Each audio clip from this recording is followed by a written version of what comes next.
The new Department of Transportation came in at a really bad time. The country's main airport was the world's worst. Laglagbala was a money-making scheme. Flights were always delayed. Motorists had no license cards. Vehicles had no plates. The MRT-3 suffered countless glitches and was unreliable. Dilapidated jeepneys were kings of the road, and business processes took almost forever. The Transportation Department was on the news every day for all the wrong reasons. People were getting impatient, and change seemed like a long shot. Then, President DOTr appointed Arthur Tugade to lead the DOTr and transform the transportation system in the country. For Secretary Tugade, transportation should be treated as an equalizer of life, much like death and taxes. The jeepney or the bus should neither be associated with the poor, nor private cars with the rich. Commuters wearing slippers and commuters wearing a suit should be able to take the same train or the same bus. In just 2 years, the DOTr is changing the headlines. The NAIA went from being the worst to one of the most improved airports in the world. The nightmare of Laglagbala can now be put behind us. These are two of the biggest issues that this administration solved by shifting policies, strictly implementing rules, and sheer political will. Before the Duterte administration took over, the on-time performance of flights was at 48%. In 2017, it has improved to 71%, which means delayed flights have been significantly reduced. Facilities for passenger convenience such as toilets and additional seats have been addressed. Fast and reliable Wi-Fi is offered for free. To address congestion at the NAIA, commercial flights were prioritized over general aviation. Pilots who declare they are ready to take off must do so in 5 minutes, or risk being put back at the end of the line. Airlines were also encouraged to launch more flights from Clark International Airport. Before, there were only 7 flights at Clark per week. Passengers recorded were at measly 800,000 annually, and the airport was highly under-maximized. Today, over 200 flights take off from the Clark Airport every week, and before 2017 ended, an all-time high 1.5 million passengers passed through Clark. Making commercial airports capable of nighttime operations was also prioritized. From only 15 night-rated airports in mid-2016, the number is now at 20, and this year, 3 more are being night-rated, which means domestic flights do not have to be crammed during daytime, as well as more schedule options for passengers. In January 2018, the satellite-based Communications Navigation Surveillance Air Traffic Management System was inaugurated. This project, which aims to make the airspace safer, comes with a control center and 10 additional radars, which increases the number of our air traffic radars from 3 to 13. The project was initiated in 2009. DOTr CAAP completed the project in a year and a half. Airports all over the country are also being improved and developed. From 2017, 3 airports were completed and inaugurated. Our new terminal at the Puerto Princesa Airport in Palawan was inaugurated in May 2017. It can accommodate to 1.9 million passengers annually. Last June, the new terminal building of the Mactan Cebu International Airport was inaugurated. Envisioned as the world's friendliest resort airport, The Mactan Cebu International Airport was completed a year earlier than its expected completion date. Lalo Airport was also inaugurated earlier this year. It is equipped with a 2.1-kilometer runway, which is designed to accommodate bigger aircrafts. In the first half of 2018, 4 airports have been given a facelift with improved passenger terminal buildings and wider runways. Tuguegarao Airport in the north, Virac Airport in Catanduanes, Tacloban Airport and Maasin Airport in the Visayas, and San Vicente Airport in Palawan. Other airports are also scheduled to open soon. In October, we will open the country's first eco-airport in Bohol, Panglao, utilizing green and sustainable structures and technologies. This new airport will be able to accommodate 2 million passengers annually. Clark International Airport continues to soar with its new passenger terminal building breaking ground in December 2017. It is designed to accommodate 8 million passengers annually. After 11 years of delay, the Bicol International Airport is now 70% complete. This will become the country's most scenic airport as it overlooks the country's famous Mayon volcano. Let us now go to updates on the railway sector. The MRT-3 was one of the biggest challenges that the DOTr took on.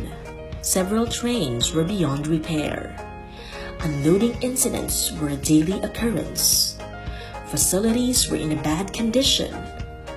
Lines were incredibly long, and the 500,000 daily passengers were getting even more impatient with the sacrifices they had to make just to get to their destinations every day. The ills of the MRT-3, which had accumulated for decades, remain one of the most difficult challenges that the DOTr is beset with. Since November 2017, the DOTr put together a maintenance transition team that has successfully fielded 15 to 18 running train sets and reduced unloading incidents. In fact, just recently, MRT-3 set its longest no unloading incident streak in 7 years. Through an agreement with the Japanese government, an experienced and highly qualified maintenance provider will come in by July, and it is tasked to increase the number of running trains and enhance the system's overall reliability. Aside from fixing the MRT-3, the DOTr is targeting to increase the existing length of operational railways from 77 to around 2,000 in 2022. Pre-construction activities for Phase 1 of PNR Clark started in January 2018. Comprised of 17 stations, this 107-kilometer rail line that will connect Tutuban to Clark will be completed in 2022. PNR Bicol is a 653-kilometer rail line running from Manila, Batangas, Laguna to Matnog, Sorsogon. Phase 1 from Manila to Los Baños, Laguna is set for construction in 2019. Metro Manila Subway, the country's first subway, is set for groundbreaking on the 4th quarter of 2018, with partial operations targeted by 2022. This subway will run from Mindanao Avenue in Quezon City to Naiya in Pasay City.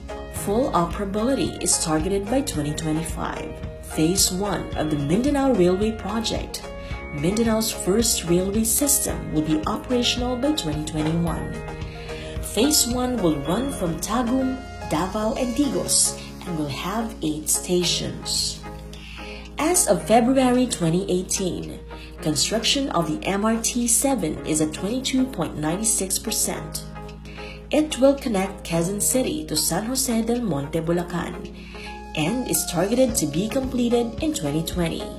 Actual construction of the LRT-1 Cavite extension is set on the 3rd quarter of 2018, extending the current LRT line from Baclaran to Bacoor, Cavite. Once completed, travel time from Bacoor to Manila would be reduced from over 2 hours to 20 minutes. LRT-2 Masinag extension is also ongoing and now 49% completed.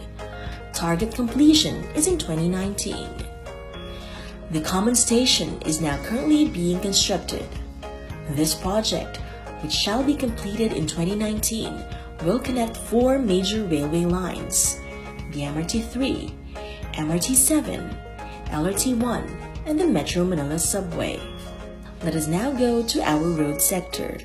For the longest time, motorists held on to receipts because the previous LTO has failed to issue license cards. In less than 6 months, the DOTr administration began printing and releasing cards. This time, with 5 years validity and with an increased number of security features. The 3 million backlog was completely addressed by early 2017. Online appointments for license applications is now available. If motorists did not have licenses, vehicles didn't have plates. But earlier this year, LTO inaugurated a plate-making facility so that the government may now manufacture plates on its own, ensuring a faster and more efficient production. Since July 5, the LTO began to release vehicle license plates by batches nationwide. Before, old and dilapidated jeepneys were considered as kings of the road.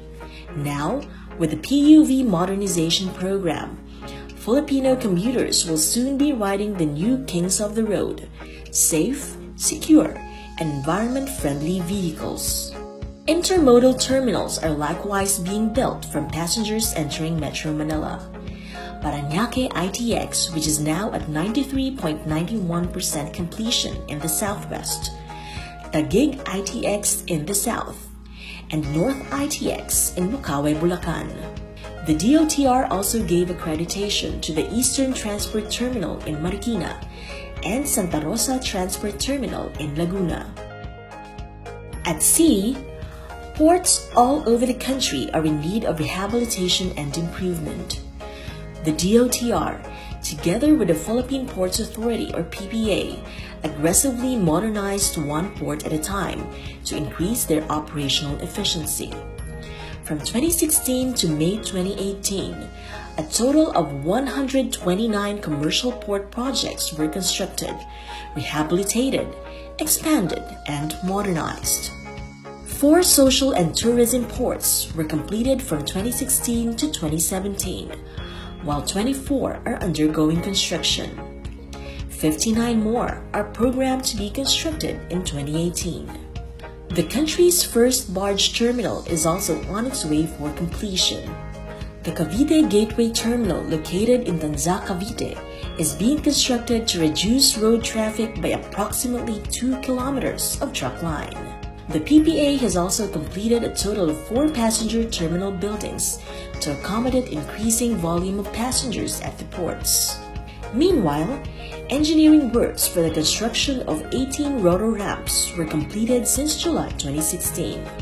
Lighthouses have also increased their operational efficiency. From only 113 operational lighthouses in 2014, DOTr was able to increase the number to 552 in 2017.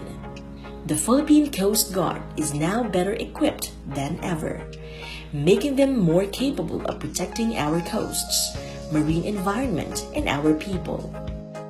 To make sure that all these projects are delivered efficiently, the DOTr takes the streamlining of business processes and the issue of transparency, good governance, and accountability very seriously. Across the board, business processes are being simplified and streamlined. Before, it used to take 15 days before a seafarer could be issued a seafarer's book. But today, the process would only take 1 day. An online application process has also been launched by Marina to cater to the needs of seamen. PPA, on the other hand, implemented an e-permit system and e-payment nationwide as a faster alternative for submitting applications by port users. Under Secretary Tugada's leadership, the DOTr was able to spend 83% on its budget and infrastructure projects in 2017. This simply means that the people's money is returned to the public in the form of projects and initiatives. Also, Those who owe government give the government its due.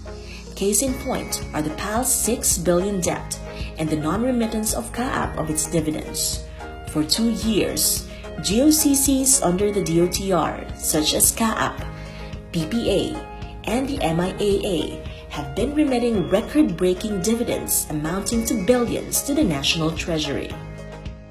To uphold transparency, bidding processes within the DOTr are now being streamed online, and it is among the top-performing agencies in implementing freedom of information. DOTr's social media accounts was ranked as one of the top government social media accounts in terms of reach and engagement.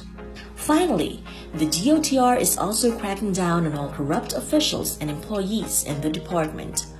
Apart from dismissals within DOTr, officials and personnel from attached agencies were likewise sacked for corruption allegations.